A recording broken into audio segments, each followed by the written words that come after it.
Guys, आज की video बहुत ही इन्फॉर्मेटिव होने वाली है, तो मैं आप सबसे रिक्वेस्ट करता हूँ कि इसको एंड तक देखें। अक्सर जो फ्रेश इंजीनियर्स निकलते हैं कॉलेज से, उनको एक फार्मूला बता दिया जाता है कि वेट ऑफ स्टील अगर निकालना हो तो उसका फार्मूला होता है D²/162, जहाँ पे D होता है डाया ऑफ स्टील। अगर 8 mm का है स्टील तो 8 का स्क्वायर अपॉन 162। अगर 10 mm का स्टील है तो 10 × 10 100/162।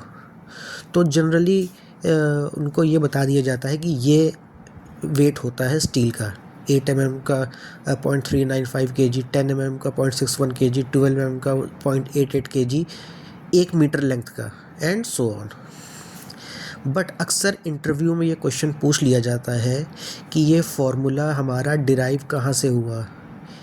ये तो एक फार्मूला हो गया, लेकिन इसको अगर डिराइव करने को बोल देते हैं तो कई बार बच्चे घबरा जाते हैं, उनको नहीं मालूम होता है कि कहाँ से ये फार्मूला आया है। तो आज मैं ये आपको बताने वाला हूँ। जैसा कि हम जानते हैं D = m/v, where D = density, mass m = mass, v = volume. Density = mass upon volume. हमें यहाँ पे कैलकुलेट करना है मास ऑफ स्टील। तो मास = क्रॉस मल्टीप्लाई करेंगे जब, तो D × v, density × volume.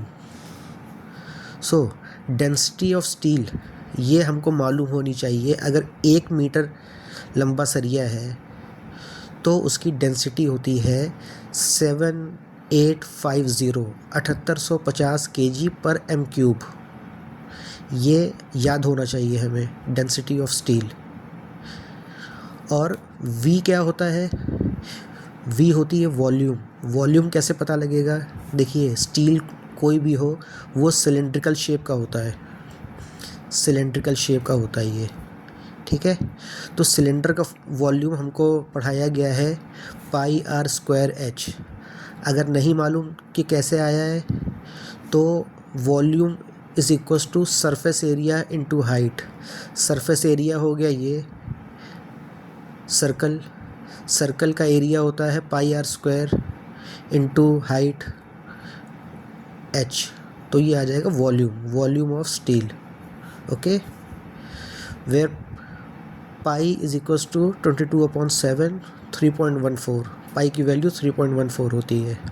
r = radius of steel, h = height of steel in metres. Okay guys, अब हमको निकालना है मास का। हमने यहाँ पढ़ा है D × v। तो D हमारा है 7850 kg/m³।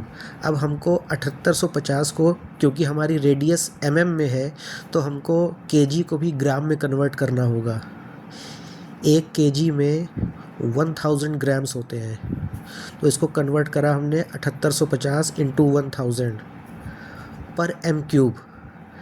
पर m³ का मतलब है कि डिवाइडेड बाई, अब मीटर में होते हैं, 1 मीटर में 1000 mm, और यहाँ पे है क्यूब, तो 3 बार होगा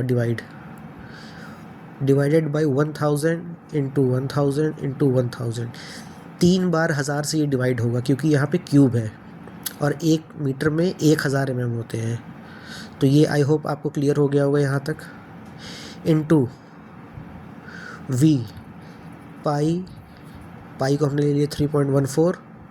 r² का मतलब r × r को हम लिख सकते हैं D/2, डायमीटर/2 इंटू D/2, क्योंकि स्क्वायर है तो D/2 into D/2 into h, πr²h का h हमने यहाँ पे यूनिट लेंथ का ले रहे हैं 1 मीटर का, तो इंटू 1 कर दिया हमने।